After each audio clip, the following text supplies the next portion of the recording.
এই যে নারীর অবমাননা, এই বিষয়টা আইয়ামে জাহিলিয়াতে যেমন ছিল, এখন দেখবেন আরো বড় পরিসরে এসেছে, আসে নাই? এই যে ফ্যাশন শো, দেহের প্রদর্শনী, বিভিন্ন ফিল্মস দেখবেন, ফিল্ম ইন্ডাস্ট্রিজে দেখবেন, মিউজিকে দেখবেন, পর্নে দেখবেন, মেয়েদের দেহটাকে নিয়ে ব্যবসা করা হচ্ছে। আগে তো না হয় কন্যা সন্তান হলে জীবন্ত পুঁতে ফেলতো নাকি, এখন যদি গর্ভের বাচ্চা মেয়ে জানে, অনেকে আগেই মেরে ফেলে। বোঝেন নাই মনে হয়?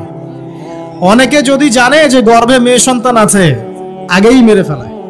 এমন অনেক দেশ আছে, আমি নাম বলছি না দেশের সঙ্গত কারণে, যে সে দেশে এরকম মেয়ে সন্তানকে এই যে খালাস করে ফেলার, নষ্ট করে ফেলার, ভ্রূণ নষ্ট করার আলাদা ক্লিনিক আছে, আলাদা হসপিটাল আছে। বলে নাউজুবিল্লাহ। তো আসলে ওই 1450 বছর আগের মানুষটা বেশি বর্বর ছিল না আমরা বেশি বর্বর? এই যে অধিকারের কথা বলে বলে আমরা মেয়েদের দেহটাকে নিয়ে এখন মস্করা করছি, তামাশা করছি। সবচেয়ে সেরা অধিকার কোথায় পাবে? কোরআনে পাবে, হাদিসে পাবে, ইসলামে পাবে। তার পর্দা নিশ্চিত হবে, দেহ সেফ থাকবে, তার ইজ্জত নিশ্চিত হবে, ইজ্জত সেফ থাকবে, তার সম্মান সেফ থাকবে, তাকে রাজরানীর মতো স্বামী বাসায় রাখবে, কারণ সে হচ্ছে তার কাছে সবচেয়ে মূল্যবান প্রিয় বস্তু। শুধু তাই নয়, সম্পত্তির অধিকার তাকে দিতে হবে।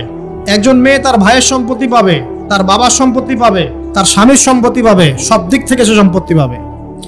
আর একজন ছেলে কিন্তু সব দিক থেকে সম্পত্তি পাবে না। তো এই বিষয়গুলো যখন এক শ্রেণীর মানুষ বোঝে না, তখন ইসলামের বিরুদ্ধে অহেতুক প্রোপাগান্ডা চালানো শুরু করে। সবচেয়ে সেরা সম্মান রক্ষার উদাহরণ দেয়া হয়েছে ইসলামে, কোরআনে এবং হাদিসে।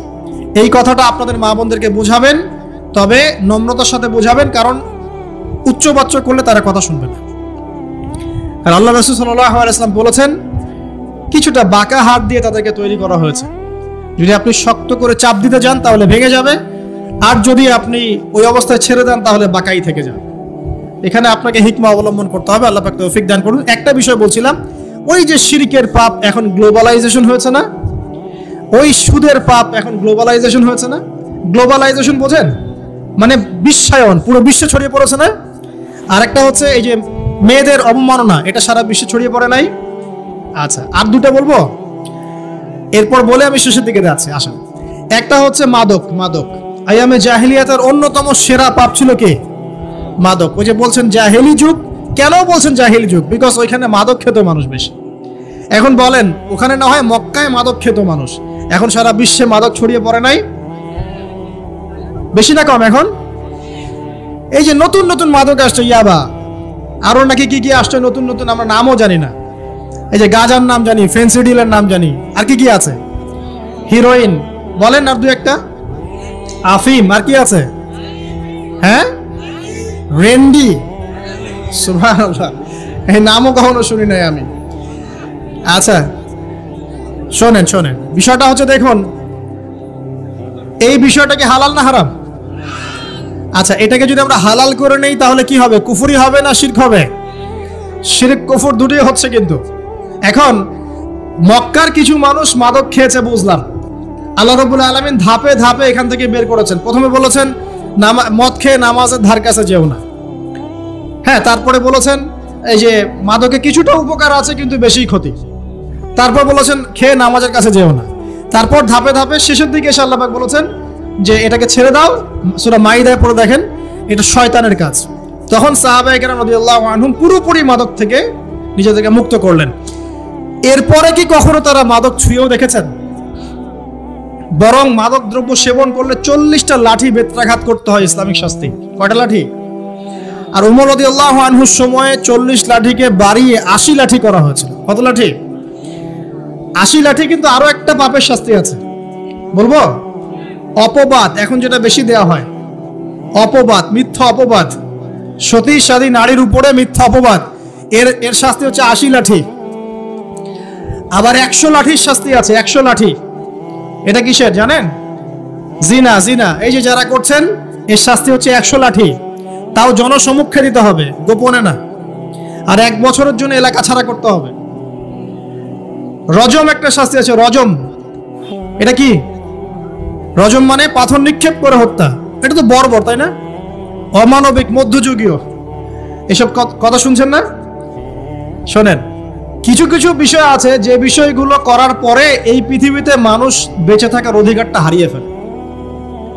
কথা বুঝতে পারছেন না? কিছু কিছু পাপ আছে, এগুলো করলে পরে মানুষ এই পৃথিবীতে বেঁচে থাকার অধিকারটা হারায় ফেলে। যেমন কোনো বিবাহিত ব্যক্তি যদি জিনা করে, নাউজুবিল্লাহ, এইসব পাপ করলে পরে এই পৃথিবীতে বেঁচে থাকার অধিকারটা সে হারিয়ে ফেলে। কথা কি বুঝতে পারছেন? আচ্ছা, তখন শাস্তি হচ্ছে আল্লাহ রাব্বুল আলামিন পাথর নিক্ষেপ করে হত্যা করতে বলেছেন। কারণ হচ্ছে সে এত গর্হিত একটা কাজ করেছে যেটা এই শাস্তি পাওয়ার সম্পূর্ণ যোগ্য। তো এই যে ব্যভিচার, পরকে, এগুলোর মধ্য দিয়ে আমরা নারীর অবমাননা করছি না? এবং ধর্মের মাধ্যমেও মাঝে মাঝে করছি, যখন আমরা ধর্মের নামে মেয়েদের অধিকার দিচ্ছি না। অনেকেই সম্পত্তির অধিকার দিচ্ছেন না, অনেকেই শিক্ষিত করছেন না, অনেকেই আরো যৌতুক নিচ্ছেন না। যৌতুক নিচ্ছেন না অনেকেই, যে বিয়ের সময় যৌতুক নেয়, এটা তো মেয়ের উপর, মেয়ের পিতার উপর টর্চার করা, সম্পূর্ণ হারাম, সম্পূর্র্ণ হারাম।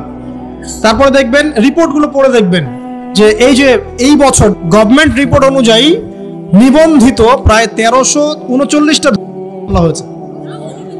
তো এটা এখন অ্যাভেলেবল, যে কোনো সব জায়গায় হচ্ছে, এখন অ্যাভেলেবল। মানুষ এটাকে স্বাভাবিক মনে করছে, এখন নর্মাল কি পারে মানুষ এখন এমন মনে করছে। প্রত্যেক দিন পেপার খুলবেন, দেখবেন খবর, প্রত্যেক দিন খবর শুনে খবর। আর সব খবর তো আসে না, আসে হয়তো 10%, 20%, 30%, বেশিরভাগই আসে না। এলাকায় মোড়ে মোড়ে দেখবেন, গ্রামে গঞ্জে শহরে বন্দরে খালি ইফটিজিং দেখবেন, খালি ইফটিজিং। মেয়েদেরকে যৌন হয়রানি করা হচ্ছে, বাসে, অটোতে, টেম্পুতে, সব জায়গায়। বাসের মধ্যে মেয়েকে ফেলা হচ্ছে, একটা বাচ্চা মেয়ে যে বোঝেও না সেক্সুয়াল বিষয়গুলো কি জিনিস, ও করা হচ্ছে। এই যে মহামারী, আপনি তো বুঝতে পারছেন না যে আমরা কোন সমাজে আছি। এই সমাজে আপনার মেয়ে তো সেফ না, আমার মেয়ে তো সেফ না। আমার মেয়ে, আপনার মেয়ে ভবিষ্যৎ কি হবে, এর ভবিষ্যতের নিশ্চয়তা কে দিবে? আপনার মেয়ের ইজ্জতের ভবিষ্যতের নিশ্চয়তা কে দিবে? এই নিশ্চয়তা দেওয়ার মতো মানুষ কোথায়, নেতা কোথায়? কারো ঘরের স্ত্রী, কারো ঘরের বোন, কারো ঘরের মেয়ে এখন সেফ না। যে কোনো দিন, যে কোনো জায়গায়, যে কোনো দুর্ঘটনা হতে পারে। বাসে, ট্রাকে, ট্রেনে, অটোতে, সব জায়গায় হতে পারে। আর এগুলোকে আমরা প্রমোট করছি, এখন নগ্নতাকে প্রমোট করছি। এই নগ্নতা সব দিয়ে মানুষের মাথাটাকে পুরো জানোয়ার বানিয়ে ফেলা হয়েছে। দেখাতে দেখাতে ছেলেদের মাথাটাকে জানোয়ার, পশু বানিয়ে ফেলা হয়েছে। এরা এখন বোঝে না যে মেয়ে কি জিনিস, মা কি জিনিস, বোন কি জিনিস, তাও বোঝে না। ভাই বোনের সাথে জেনা করেছে, চাচাতো বোন চাচাতো ভাইয়ের সাথে জেনা করছে, চাচাতো ভাই ফুফাতো বোনের সাথে জেনা করছে। রংপুরের খবর শুনলাম যে মায়ের সাথে ছেলেও জেনা করেছে, নাউজুবিল্লাহ। এগুলো কেন হচ্ছে? মহামারী কেন হচ্ছে? কি সমাধান দিবে? সমাধান ইসলামে ছিল, আমরা নেই নাই।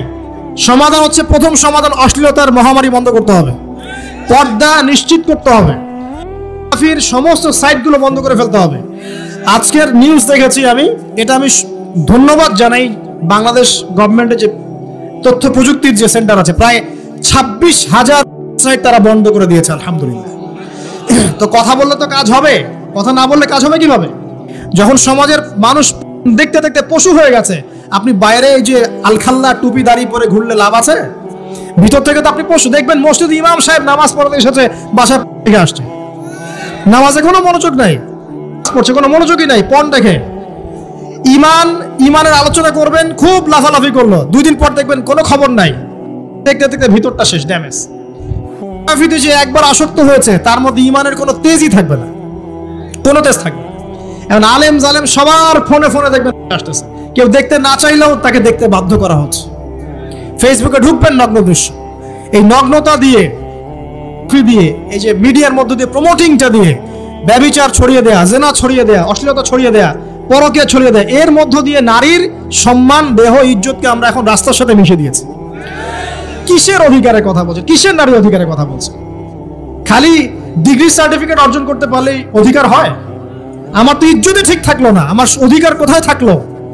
একটা সার্টিফিকেট অর্জন করার জন্য কলেজের মেয়েদেরকে বড় বড় নেতার বেডরুমে ঢুকানো হচ্ছে, দেখেন নাই? তো একটা সার্টিফিকেট অর্জন করতেই হবে আমাকে, নিজের ইজ্জত বিক্রি করে দিয়ে হলেও আমার সার্টিফিকেট অর্জন করতেই হবে। লাথি মারি এসব পড়াশোনার পিছনে, দরকার নেই আমার পড়াশোনা। হচ্ছে বাসায় এলাকা